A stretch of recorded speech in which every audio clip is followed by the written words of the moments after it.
Convido então os irmãos a abrirem as suas Bíblias em Romanos no capítulo 14. Nós vamos ler dos versículos 13 até ao 23. Romanos 14, versículo 13 até ao 23.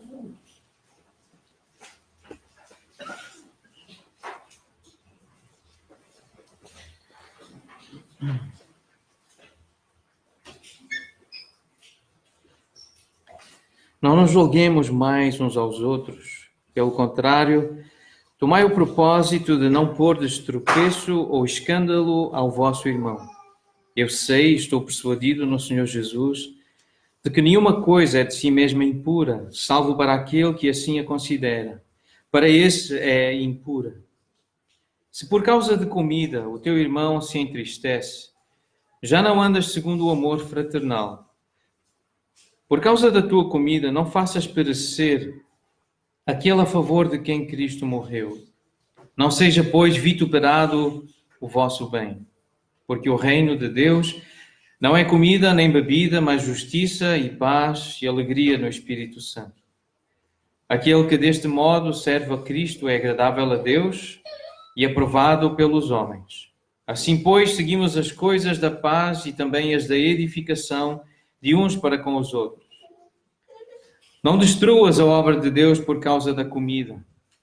Todas as coisas, na verdade, são limpas, mas é mau para o homem o comer com escândalo. É bom não comer carne, nem beber vinho, nem fazer qualquer outra coisa com que teu irmão venha a tropeçar ou se ofender ou se enfraquecer. A fé que tens, tem-na para ti mesmo perante Deus. Bem-aventurado é aquele que não se condena naquilo que aprova. Mas aquele que tem dúvidas é condenado se comer. Porque o que faz não provém de fé, e tudo o que não provém de fé é pecado. Esta é a palavra do Senhor. Ao lermos palavras escritas neste livro, nós estamos a ouvir Deus falar connosco. Aquilo que Deus quis que fosse registado, foi registado com um propósito bem claro. Ele ser glorificado, termos uma forma de ouvirmos claramente. E nós já tínhamos lido este texto algumas vezes e também já meditamos em parte deste parágrafo, deste capítulo. E pode ser resumido assim, o nosso saudoso irmão, nós temos citado, e esta semana também no nosso treinamento foi citado pelo André, o Carlos Osvaldo, foi meu professor e da graça, professor de muitos alunos e professores do Ministério Prega a Palavra lá no Brasil, uma referência para nós, e esse poder de síntese que ele tinha. E ele sintetizou estes versículos que nós lemos desta forma: o chamado irmão mais fraco não deveria julgar aquele que goza da sua liberdade cristã. O irmão mais forte, por outro lado, deveria valorizar mais o bem-estar espiritual do seu irmão do que o exercício da sua liberdade.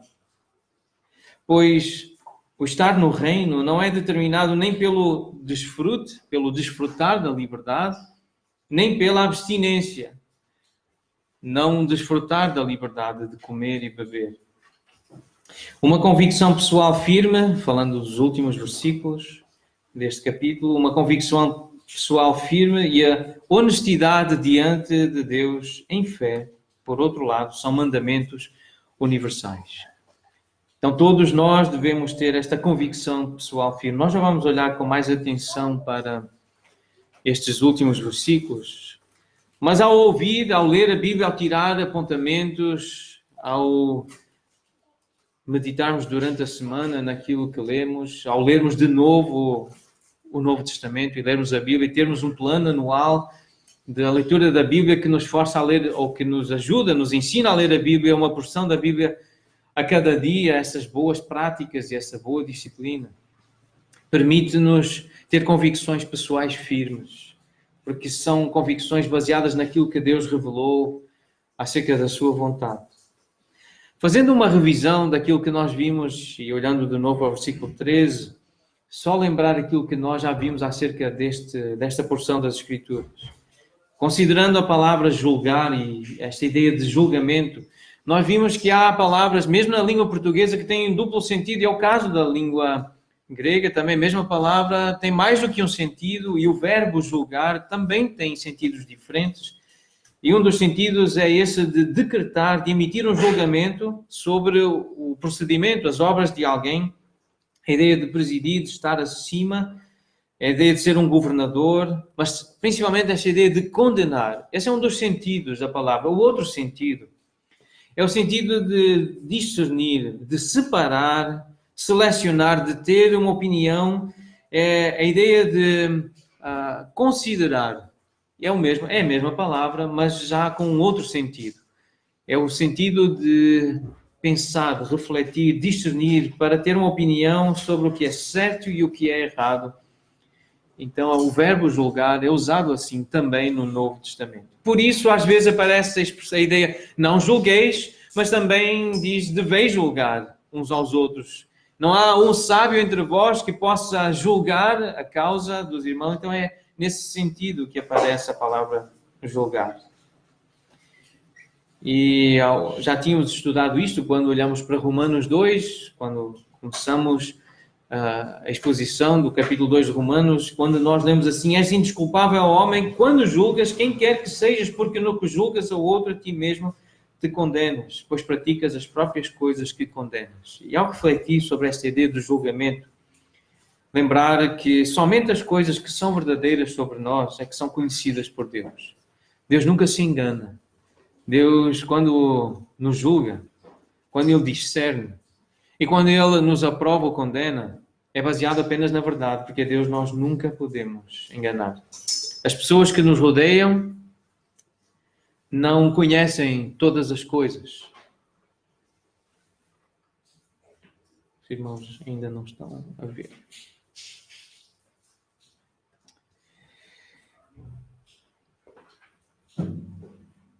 As pessoas que estão à nossa volta, a nossa própria família, embora nos conheça tão bem, não sabe as intenções do nosso coração, não conhece os nossos pensamentos, conhecem algumas das nossas inclinações e tentações, mas não todas elas. E cada um de nós, nem nós nos conhecemos tão bem assim, nem nós conhecemos todos os motivos mais íntimos, ou às vezes não os queremos admitir, às vezes queremos nos enganar e até nos enganamos a nós mesmos. Nós somos tão tendenciosos a nosso favor que tendemos até a fazer das coisas más algo bom. Mas Deus sabe. E cada um de nós será julgado com base na verdade acerca de nós e com base no conhecimento que temos acerca dessa verdade. Deus julgará o moralista nestas duas bases. Estes são apenas 2 dos 6 princípios que regulamentam o juízo, de acordo com aquilo que nós vimos em Romanos 2, e citando o irmão John MacArthur, ele diz assim, acerca destes princípios: se eu olhar para o meu coração e vir que eu não estou certo com Deus, que conheço a verdade e estou a julgar o jogo da religião e que posso estar a condenar o pecado nos outros, sabendo que tudo está a ferver dentro de mim e que eu apenas o restringi por causa da minha justiça pessoal, da minha religiosidade, e eu sei que Deus sabe de tudo, e quando Deus vir tudo, Ele me enviará para o inferno. Então o que é que eu faço? Como faço para escapar da condenação eterna? Há apenas um caminho. Esse caminho é correr para Jesus Cristo. Porque o Senhor Jesus já pagou a pena, já pagou o preço. Ele já recebeu o julgamento de Deus. E nós vimos como isso é explicado em Romanos 13, entre os versículos 21 e 31, essa ideia de pagar o preço, de dar a justiça. Diz lá em Romanos 3, 21, que sem lei se manifestou a justiça de Deus testemunhada em Jesus Cristo, para todos e sobre todos os que creem. Versículo 26 diz que, tendo em vista a manifestação da sua justiça no tempo presente, para Ele mesmo ser justo e justificador daquele que tem fé em Jesus. Se a obra é dele e Ele é justo e é Ele que nos justifica, dando-nos a justiça de Cristo, pergunta Paulo, onde a jactância? Por que a vaidade? Por que o orgulho? Por que essa altivez? Por que olhar para o irmão e achar que é melhor do que ele? Por que achar que é o juiz, o governador? Por que achar que tem o direito de dizer o que está certo e errado? Nenhum de nós é justo, nenhum de nós é salvo por justiça própria, porque faz o bem, porque vai à igreja, porque lê a Bíblia, porque ora, porque pratica atos de bondade. Não é essa a razão para a nossa justificação. Não há razão para jactância, não há razão para altivez e vaidade. Foi de todo excluída, diz o apóstolo. Depois no versículo 28 diz: concluímos, pois, que o homem é justificado pela fé, independentemente das obras da lei. É por confiar, é por acreditar que esta palavra é verdade. A palavra que descreve a obra de Jesus, o que ele fez. Isso que temos cantado e que vamos cantar ainda. Temos planos de cantar hoje, de viver hoje, de mostrar hoje o que Jesus fez. Por isso, não destruas a obra de Deus por causa da comida. Nós vimos isso algumas semanas atrás, há algumas semanas que nós não estávamos juntos, a olhar para Romanos. Mas o versículo 20 de Romanos 14 diz: não destruas a obra de Deus por causa da comida. Porque a obra de Deus é gente, não destruas pessoas. Não destruas aquilo que Deus está a fazer. Por causa da comida, não dês mau testemunho, não tires o tapete da pessoa, não a faças cair, não coloques pedras no caminho para ela tropeçar e cair por causa da tua liberdade. Não leves outros a pecar contra a sua consciência e contra Deus. Os crentes maduros não devem ofender os seus irmãos imaturos. Uma forma de resumir também a ideia que está aqui neste parágrafo. Considera-se maduro, meu irmão, minha irmã, então não faça pecar. Não ofenda aquele que acha que é imaturo.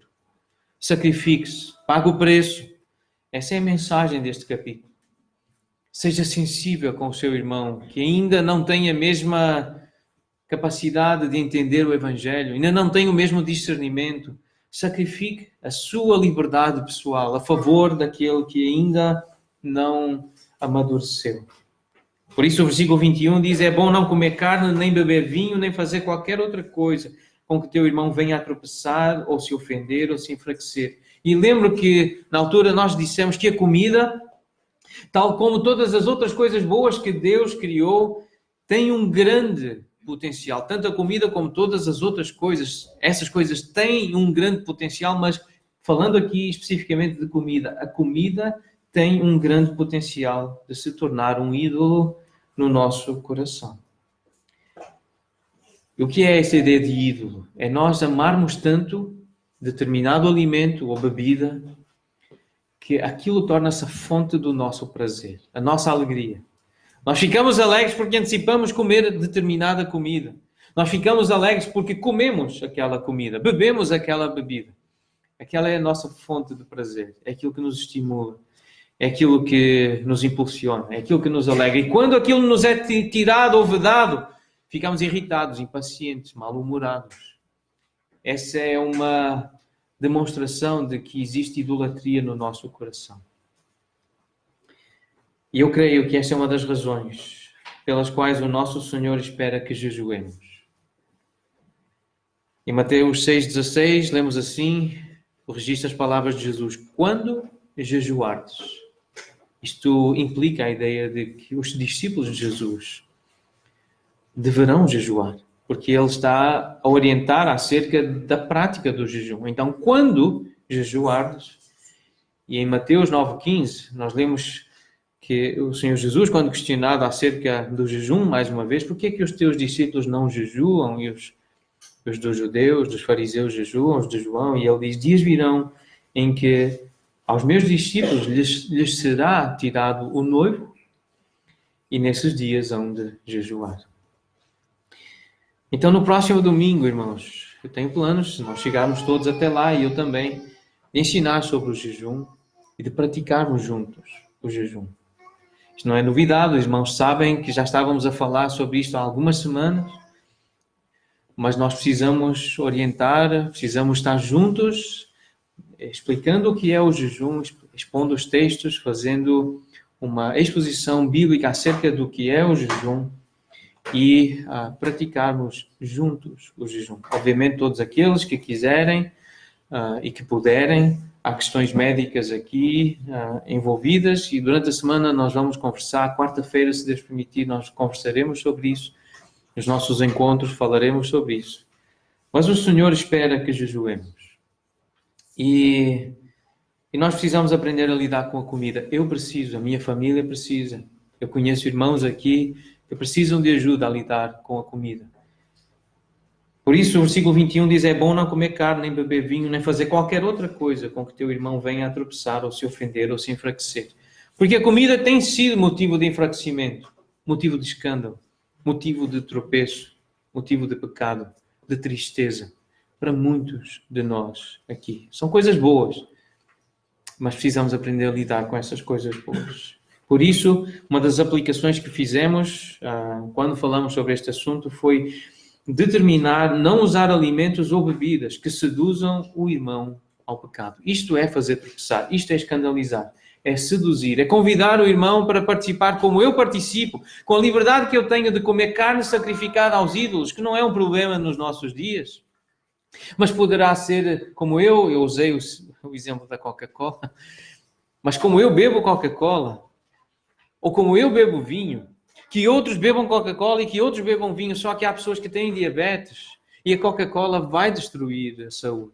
Há pessoas que tiveram problema no passado, na família, com álcool, e o álcool vai destruir a sua vida e a sua consciência. Vai afetar. Então, determinar não usar alimentos ou bebidas que seduzam o irmão ao pecado. De que forma é que ele pode pecar? Contra o corpo, sim, prejudicando a saúde, mas pecando contra a consciência, porque na consciência dele, beber excesso de açúcar ou beber excesso de álcool ou álcool é algo que na sua consciência é pecado, desagrada a Deus. E ao fazê-lo, ele está a pecar, porque na sua consciência, dentro dele, aquilo ofende Deus. Uma outra aplicação que nós fizemos deste texto foi determinar não usar roupas ou adornos que despertem a natureza pecaminosa do irmão, porque não é só a questão da comida. Isto do escândalo, isto da sedução ao pecado, também é na forma como nós nos vestimos. Não apenas as mulheres, muito mais comum na forma como as mulheres se vestem, mas também alguns homens, a forma como se vestem. E pode despertar tanto a imoralidade quanto o moralismo. E o moralismo é também pecado. E o que é o moralismo? Essa consideração moral inconsistente, ou seja, é baseada em opiniões, não na palavra de Deus, mas é algo inconsistente, não tem consistência, pois está separada de um sentimento moral, apenas algo exterior. Não existe um princípio claro, não existe um mandamento claro. Está baseada em preceitos tradicionais irrefletidos. E por ignora a particularidade e a complexidade da situação julgada. Por que é que a pessoa está a vestir calças? Por que é que a pessoa está a vestir aquele tipo de vestido? E não questiona, não pergunta, não procura saber. Mas a forma de vestir pode levar irmãos a pecar, a seduzir, a se sentirem atraídos ao pecado, a começarem a imaginar aquilo que os vai deixar impuros. Então termos esse cuidado, homens e mulheres, com a forma como nos vestimos. E não querer transmitir uma ideia de que o padrão é este porque foi assim que eu aprendi com os meus pais, com os meus pastores, e quem não se vestir desta forma está a pecar. Isso é o moralismo. Precisamos considerar isso. Então, irmãs em particular, atenção às roupas apertadas, justas, transparentes, decotadas, que mostram demais o corpo. Homens também, alguns querem usar roupa muito apertada, muito justa. É algo inadequado, é algo que faz despertar olhares, muitas vezes indecorosos. Então, vestir-se de uma forma adequada que não faça despertar desejos pecaminosos nos irmãos. Isso é uma das formas de aplicar também este princípio, claro, aqui. Há irmãos fracos. Há irmãos que ficam... É um problema pregar sem gravata em alguns contextos. Mas de onde vem essa ideia de que o pregador tem que ter gravata? De onde vem isso? Vem da tradição humana, vem de preceitos humanos. O pregador não tem gravata, não vou ouvi-lo. Mas que é isso? Agora, se todos os pregadores e todos os pastores daquela igreja estão de gravata, por que eu tenho que tirar a gravata? Só para provocar? É este tipo de sensibilidade que precisamos ter uns com os outros, não são só exemplos de situações moralistas e imorais que nós temos que enfrentar, estamos a enfrentar e precisamos ter essa sensibilidade espiritual. Determinar não usar instrumentos ou estilos musicais que transportem o irmão para o seu passado de devassidão. Há certos estilos musicais que levam, ambientes musicais que levam a pessoa para um passado de devassidão, de imoralidade. Então, sermos também criteriosos a escolher a forma de cantar, os instrumentos e o estilo musical que vamos usar. Agora, olhando para o versículo 14, a primeira parte do versículo 14 diz assim: eu sei e estou persuadido no Senhor Jesus. Esta ideia de estar no Senhor é estar revestido do Senhor Jesus, como nós lemos no capítulo 13, no final do capítulo 13. Revestivos do Senhor Jesus Cristo. É ter a mente de Cristo, é conhecer o padrão de Cristo, é conformar-se com esse padrão, é conhecer os atributos, o caráter, o amor do nosso Senhor, é ser com Ele e imitá-lo. Isto é estar no Senhor, isto é ter a mente dEle, é estar persuadido porque conhecemos Cristo, estamos radicados na palavra de Cristo e Ele está em nós, nós estamos em comunhão com Ele, nós conhecemos o que a Bíblia diz acerca dele. Isto é estar em Jesus. Então, para nos revestirmos, para nos enchermos de Cristo, nós precisamos nos arrepender com a pregação de Cristo, ouvir a sua sabedoria.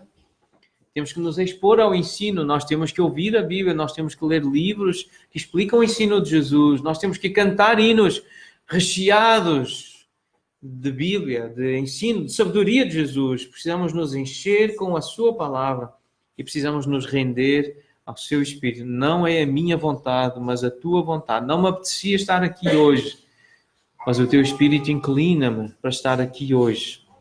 Chama-me, convida-me para ser exposto à leitura e à meditação da tua palavra. Então eu estou aqui hoje. Por isso, cada um tem a opinião bem definida em sua própria mente. Para isto acontecer, nós precisamos ouvir com atenção, ler, refletir, estudar, aprender, para se ter uma opinião bem definida na mente, para estarmos inteiramente seguros do que é verdade, nós precisamos ouvir com atenção. E saber o que é que estamos a defender. Se Jesus defende o mesmo que nós, se a Bíblia defende o mesmo que nós. Estarmos persuadidos significa realmente eu entendi. É isto que Jesus quer. Isto é estar em Cristo, isto é ter a mente de Cristo. Por isso a fé que tens, tenha para ti mesmo perante Deus. Esta ideia de estar persuadido é de ser induzido a querer, ter fé, acreditar, ouvir, obedecer, submeter-se, sujeitar-se, confiar, estar confiante. É perante Deus. Não é perante as pessoas, mas é diante de Deus. Ele que sonda mentes e corações, Ele que vê o meu coração, Ele que conhece os meus pensamentos. É esta a ideia, estar perante Deus. É isto que nos dá realmente confiança. É isto que nos dá ousadia também. Para discordar de uma pessoa até que nós amemos muito. Mesmo que amamos muito alguém, que amemos muito alguém, se essa pessoa diz algo que contraria aquilo que Deus disse, nós vamos ter ousadia, confiança para discordar da pessoa, porque estamos perante Ele, perante Deus, nós estamos persuadidos em Cristo. Bem-aventurado é aquele, lemos mais à frente no versículo 22, feliz é aquele, bem-aventurado, abençoado é aquele que não se condena naquilo que aprova. Porque nós corremos o sério risco de aprovar comportamentos, atitudes, alimentos, vestimentas, palavras que nos condenam. E de que forma é que eles nos condenam? Geram conflitos, geram má fama. As pessoas, quando se lembram de nós, por causa da forma como nós nos comportamos, como nós agimos, como nos alimentamos, como nos vestimos, as pessoas falam mal de nós. Poderemos dar um mau exemplo. Até poderemos ficar doentes por causa da forma como nós nos comportamos. Podemos ser associados ao inferno e aos demónios e ensino de demónios. É isso que Paulo faz, escrever a Timóteo, ao falar de comida e de restrição de alimentos. Ele fala de ensino de demónios. E podemos nos tornar inúteis. Então, nós precisamos ter muito critério naquilo que nós aprovamos na nossa dieta, no nosso vestuário, no nosso linguajar. Irmãos, isto é importante, a forma como falamos, o efeito que gera nas pessoas que nos ouvem. Precisamos ter muito critério, muito cuidado, muito discernimento. Precisamos julgar com sabedoria aquilo que está a acontecer nas nossas famílias, na nossa casa, quando saímos, a forma como conduzimos o nosso carro, como interagimos com os incrédulos, porque isso afeta aquilo que as pessoas veem de Deus, veem de Cristo em nós. Versículo 23. Aquele que tem dúvidas é condenado se comer, porque o que faz não provém de fé, e tudo o que não provém de fé é pecado. Portanto, ele é condenado se fizer, é condenado se beber, se vestir ou se disser também. Há coisas que nos podem condenar diante de Deus, porque não provém da fé, não provém de querer agradar a Deus, não provém da consciência de estar persuadido no Senhor, de estarmos perante Deus. Estamos perante nós mesmos, perante apenas a nossa cultura, perante apenas os nossos amigos. Esquecemos que estamos perante Deus e precisamos lembrar isso. Não podemos esquecer que estamos em Cristo e estamos perante Deus. O que não provém da fé, ou seja, o que não está de acordo com o padrão de Cristo, não está de acordo com os atributos, com o caráter, com o amor, com a revelação de Cristo. É isso que significa algo que provém da fé. Nós acreditamos porque lemos, porque alguém pregou, porque alguém nos disse, porque alguém nos explicou. E se é isso que pertence a Jesus, é isso que vem de Deus, então é isso que eu creio e é isso que eu quero e é isso que eu vou fazer. Olhando agora para a segunda parte do versículo 14, nenhuma coisa é de si mesma impura. No versículo 20, nós já tínhamos lido, todas as coisas, na verdade, são limpas. E Jesus, ele fala sobre isto, sobre estas questões da comida em Marcos 7, também em Mateus 15, um texto paralelo. Mas em Marcos 7, versículo 15, lemos assim, nada há fora do homem que entrando nele o possa contaminar. Mas o que sai do homem é o que o contamina. Não compreendeis que tudo o que de fora entra no homem não o pode contaminar? Porque não lhe entra no coração, mas no ventre, e sai para lugar escuso. E assim considerou ele puros todos os alimentos. Então não é a Coca-Cola e não é o vinho que nos torna impuros. Não é a carne sacrificada a ídolos. O que nos torna impuros é o que sai do nosso coração. É a atitude com que nós comemos e com que bebemos. Esse é o problema. São as nossas paixões ou o nosso descontrole, os nossos amores desordenados. Esse é o problema, é o que Jesus está a dizer aqui. Então não é a coisa em si que é impura. Em Colossenses 2, um texto importante acerca deste assunto, em Colossenses 2, quando Paulo descreve a conversão, o que significa converter-se a Jesus Cristo. Morrer para Cristo é morrer para os rudimentos do mundo. E não ficar preocupado com aqueles mandamentos humanos, não toques nisto, isto é impuro. Não manuseies aquilo, não proves aquilo outro. São preceitos de homens. Então a impureza não está fora de nós. Todas estas coisas com o uso se destroem. Têm aparência de sabedoria, como culto de si mesmo e de falsa humildade e de rigor ascético. O ascetismo é a pessoa se afastar do mundo, se afastar dos prazeres do mundo. É isso que significa rigor ascético. Mas elas não têm valor algum contra a sensualidade, porque a sensualidade está dentro de nós. Isto da sensualidade dos sentidos, o sabor, o tato, o cheiro, o paladar.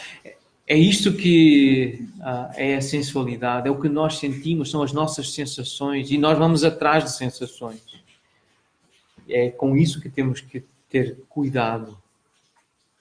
E é isso que estamos a ser ensinados, é sobre isso que estamos a ser ensinados. Por isso, em Atos 10, esta lição que Pedro ouviu, ao que Deus purificou, não consideres comum. Porque as coisas, elas são coisas. Elas não têm essa capacidade de nos tornar impuros. É óbvio que precisamos de sabedoria para lidar com as coisas. Por isso há muita instrução em 1 Coríntios 10, há instrução com meio de tudo o que se vende no mercado, sem nada perguntados por motivo de consciência, porque do Senhor é a terra e a sua plenitude. Então, para não teres problemas, não perguntes. Precisamos de instrução. Porque o problema não é a coisa em si, mas é aquilo que nós acreditamos sobre a coisa em si. 1 Timóteo 4, tudo o que Deus criou é bom e recebido com ações de graças nada é recusável, porque pela palavra de Deus e pela oração é santificado. E também Paulo diz a Tito, todas as coisas são puras para os puros, mas para os impuros e descrentes nada é puro, porque tanto a mente como a consciência deles estão corrompidas. O que é que torna então as coisas impuras? É a mente, é a consciência, é o nosso interior. Somos nós que tornamos as coisas impuras, as palavras impuras, o vestuário impuro. É o que está dentro de nós, porque nenhuma coisa de si mesma é impura. Salvo para aquele que assim a considera, para esse é impura.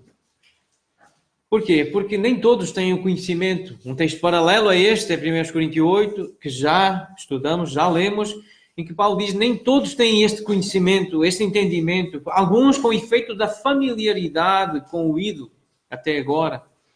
Com esse amor desordenado, com essa coisa que amam e que buscam prazer e realização e sentido e propósito. Ainda comem dessas coisas, ainda usam essas coisas como se estivessem a adorar essas coisas como ela, como essas coisas que se estivessem a sacrificar, e por isso a consciência torna-se fraca e contaminada, porque é o que atribuem, é os pensamentos, é o sentido que atribuem àquele tipo de comportamento. Assim como crentes, no oposto, podem, como eu não bebo vinho, eu sou mais santo. Como eu não como açúcar, eu sou mais puro. E eu não como gordura, logo, eu sou mais limpo. Achar que é assim que se purifica, porque não toca, não pega, não ingere, mas não é isso. Não é isso que Deus está a revelar e ensinar. Um texto poderoso em Provérbios 23, uma declaração forte no livro de sabedoria, é esta ideia, como imagina em sua alma, assim ele é, o homem. Esta ideia de aquilo que nós imaginamos, aquilo que nós projetamos, isso revela aquilo que nós nos estamos a tornar. Então, se por causa, versículo 15, se por causa de comida o teu irmão se entristece, já não andas segundo o amor fraternal. E o que é o amor fraternal? O amor fraternal é essa virtude suprema. Não há virtude maior no Novo Testamento, no texto bíblico, do que esta de amar. E isso é algo que se centraliza nas necessidades, no bem-estar da pessoa, do outro, não em mim, não no que eu gosto, não naquilo que eu quero, que eu desejo, mas no bem-estar do outro, da pessoa que está a ser alvo do meu amor. É fazer o que for necessário para suprir as suas necessidades. Isso é amar. É concentrar-se no outro. É servir o outro. É por isso que é virtude suprema. Deus viu-nos e amou-nos porque nós precisávamos de salvação. Precisávamos ser libertados dos nossos pecados que nos escravizavam. E Ele amou-nos. Ele visitou-nos. Ele pensou em suprir as nossas necessidades de um Salvador. Por isso Ele deu o seu Filho. Quando nós vemos o nosso pai, a nossa mãe a precisar de ajuda, se nós os amamos, nós vamos lá e ajudamos o pai e a mãe.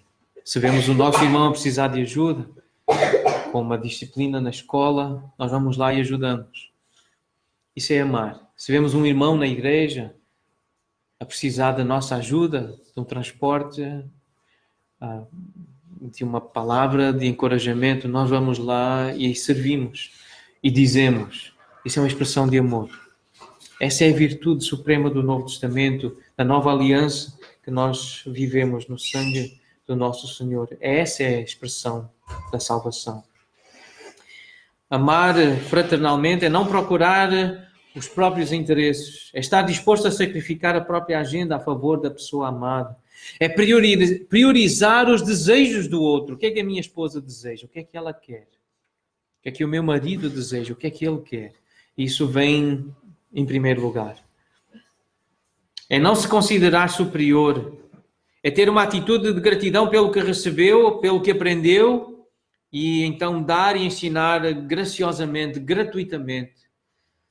É não se considerar superior, não se achar melhor, mas aquilo que tem é motivo de gratidão. Deus, obrigado porque eu pude aprender matemática e agora posso ensinar matemática ao meu irmão mais novo, porque eu recebi de ti a capacidade de aprender. E não vai ser um motivo de orgulho, de vaidade, de arrogância e de dizer que idiota, não sabe matemática. A estudar. Não, é sentar-se ao lado e estudar junto, e com paciência, e dizer, Deus, obrigado porque me deste capacidade de aprender e agora posso ajudar o meu irmão, a minha irmã a aprender também. É não se conduzir de forma inconveniente, é ter essa sensibilidade à cultura do lugar, do local, e não chamar a atenção exagerada para si. É estar na média. Se a pessoa ali se veste e se come daquela forma, não chegar lá e fazer exatamente o contrário. Ah, não, eu não como isso. Ah, eu não visto assim. E é ter essa sensibilidade à cultura e saber de que forma pode se adequar àquela cultura, desde que não seja pecaminoso. Isso é amar de forma fraternal. É ter uma sensibilidade à educação, àquilo que a pessoa recebeu da família, aquilo que lhe ensinaram, que ela acredita. É ter uma sensibilidade às preferências da pessoa. Não é uma questão de certo e de errado, é uma questão de eu prefiro, eu gosto mais. É ter uma atenção aos valores da pessoa, à consciência da pessoa, aquilo que ela viveu e que determina a forma como ela agora vive o presente. A prática para o indivíduo maduro é valorizar o irmão imaturo mais do que a sua própria liberdade individual. É essa valorização do irmão, valorizar a pessoa. A obra de Deus é gente, são pessoas. É valorizar as pessoas que estão perto de nós, na nossa casa, na nossa igreja.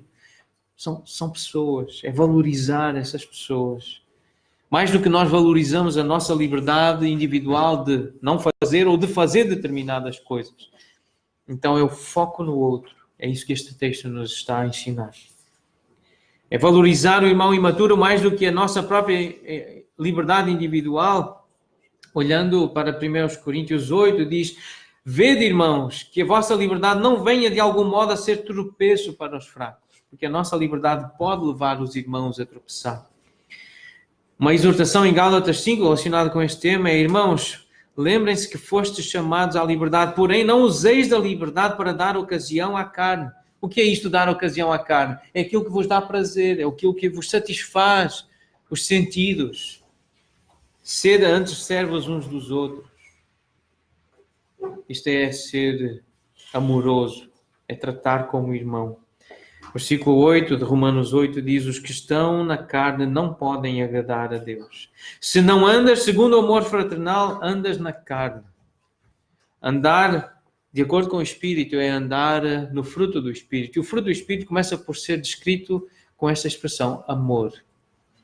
E amor, amar, é considerar o outro superior a mim mesmo. Ele deve vir à frente. Eu devo procurar agradar ao outro.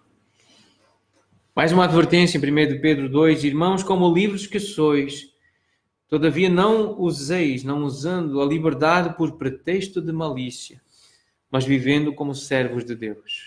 Há alguns crentes que acham que porque são livres podem ouvir o tipo de música que querem, comer o tipo de comida que quiserem, vestir qualquer tipo de roupa que queiram, mas na verdade o que há lá dentro é malícia.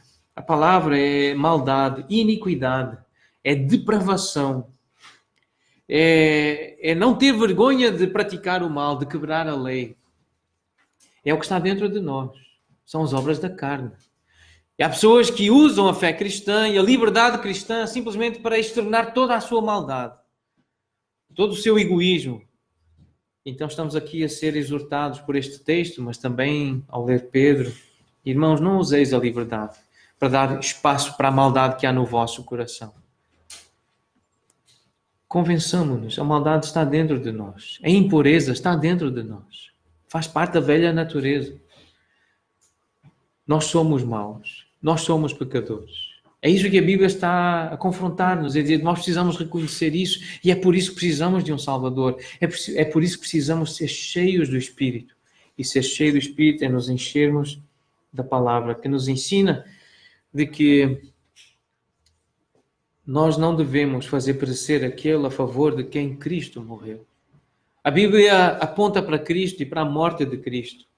E o culto cristão deve apontar para Cristo. Lembrar a morte de Cristo, obviamente, a sua ressurreição, só assim faz sentido adorá-lo, porque ele está vivo. Mas o que é perecer? O que é fazer perecer alguém? É destruir, é sair inteiramente do caminho, é tornar inútil. É declarar que alguém deve ser entregue à morte, é condenar, é perder-se. É óbvio que se Cristo morreu pelo irmão dele, se ele está a ser chamado de irmão, isso significa que Deus o acolheu. Não estamos aqui a falar do inferno. Ele é salvo, é uma pessoa salva, ela tem a vida eterna, mas perecer aqui não se refere à perdição eterna, ao inferno, ao lago de fogo, mas sim a destruir na vida da pessoa algo que pode ser usado por Deus para a instrumentalidade dessa pessoa, para levar outros a Cristo. É a utilidade dessa pessoa. O pecado pode deixar essa pessoa inútil. E se nós conduzirmos outros ao pecado, ambos nos tornamos inúteis. Fazemos perecer o irmão, é como se o estivéssemos a matar, é como se estivéssemos a destruir a utilidade que ele tem, porque um vaso impuro, ele não é usado para causas nobres. Lemos isso em 2 Timóteo 2. Se quer ser servo de Deus, se quer ser um servo útil, purifique-se desses erros. Purifique-se dessas coisas, dessas paixões da juventude. Essa é a lógica que está aqui. É óbvio que fazer perecer o irmão não é o inferno. Se é irmão, Deus o acolheu, mas ele pode perder utilidade. A sua consciência fraca pode deixá-lo impedido de abrir a boca para anunciar Cristo. Porque ele está envergonhado, está humilhado, ele sabe que errou, ele sabe que pecou, ele não quer falar de Jesus porque ele não quer envergonhar o nome de Jesus. O seu testemunho morreu. O seu testemunho foi abafado, foi apagado. Então há aqui uma oração bela do Salmo 69. Anotem este versículo, irmãos. Uma oração que eu tenho feito desde que... Foi este ano que, ao ler o Salmo 69, os meus olhos pararam aqui no versículo 5 e tenho orado desta forma. Tenho pedido, Senhor, Tu conheces a minha estultícia. Estultícia é sinónimo de estupidez, tolice. É dizer a Deus, Deus, Tu sabes que eu sou tolo. Tu sabes que eu sou estúpido. Tu sabes que a minha tendência é fazer coisas tolas. As minhas culpas não te são ocultas. Não sejam envergonhados por minha causa os que esperam em Ti. Ó Senhor, Deus dos exércitos, nem por minha causa sofram vexame, vergonha os que Te buscam. Ó Deus de Israel. Esta é a oração que deve surgir depois de estudar Romanos 14. Deus, por favor, livra-me de envergonhar aqueles que esperam em Ti e que olham para mim. E que olham para mim e veem, ele faz, então eu posso fazer também. E a consciência fica fragilizada, a pessoa sente-se impura, sente-se suja e fica fraca. E fica envergonhada. E torna-se inútil, porque olhou para mim. E a minha oração, Deus, não deixe que isso aconteça. Esta é a oração do salmista, é uma oração que eu convido os irmãos a fazer, baseados em Romanos 14. Que aqueles que esperam, que Te buscam, aqueles que querem Te conhecer, que eles não sofram vergonha por minha causa. É isso, voltando a Romanos 14, versículo 16. Não seja, pois, vituperado o vosso bem. O que é que isso significa? Olhando para outras traduções deste versículo, aquilo que é bom para vocês não se torna objeto de maledicência. Vituperado é falar mal.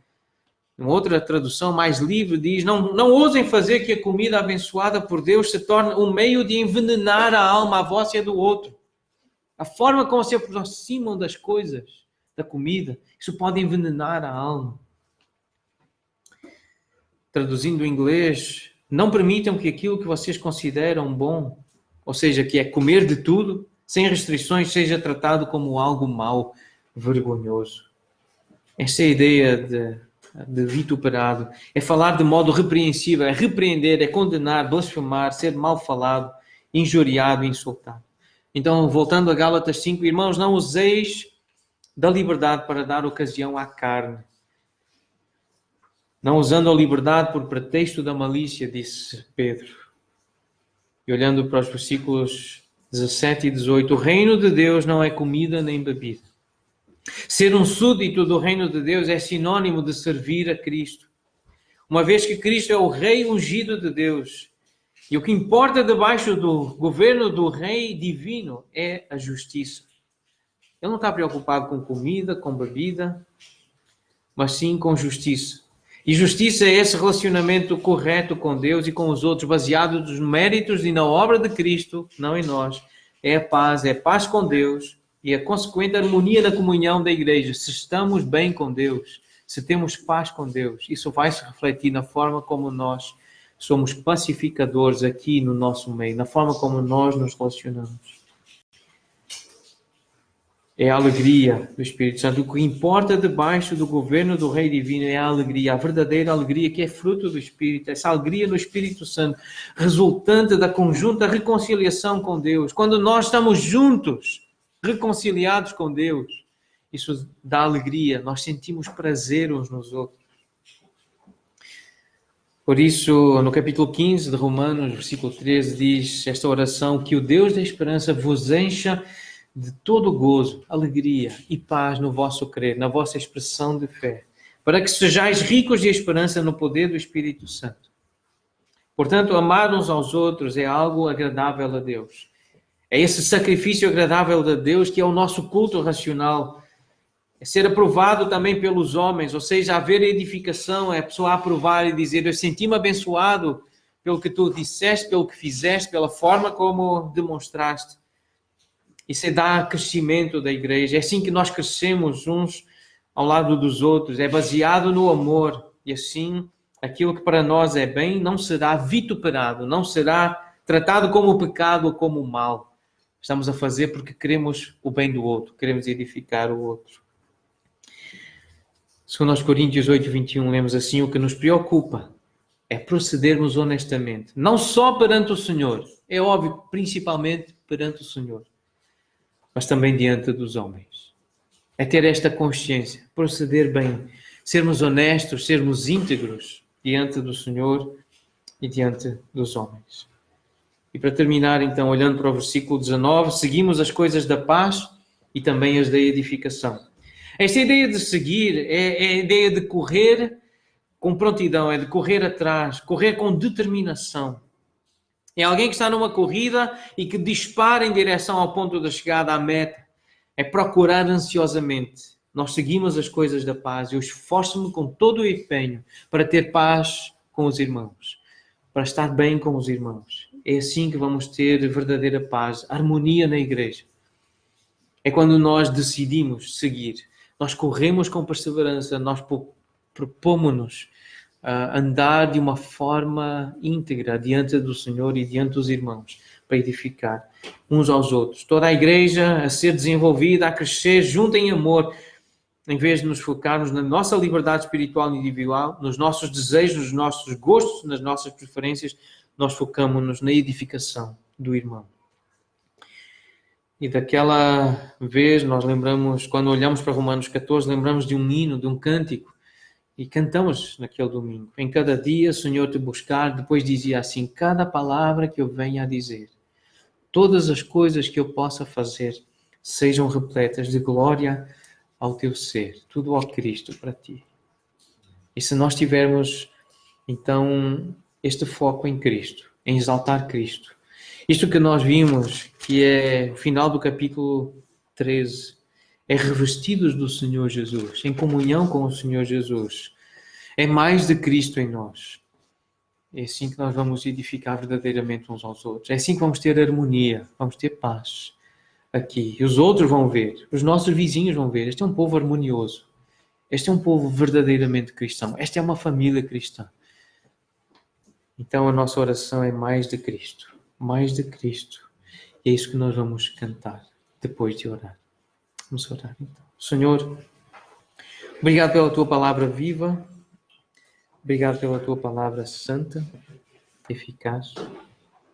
Obrigado porque podemos voltar a olhar para Romanos, capítulo 14, e sermos inspirados a buscar mais de Cristo em nós, mais do puro e santo amor do nosso Mestre, do nosso Salvador. É nesse nome que oramos.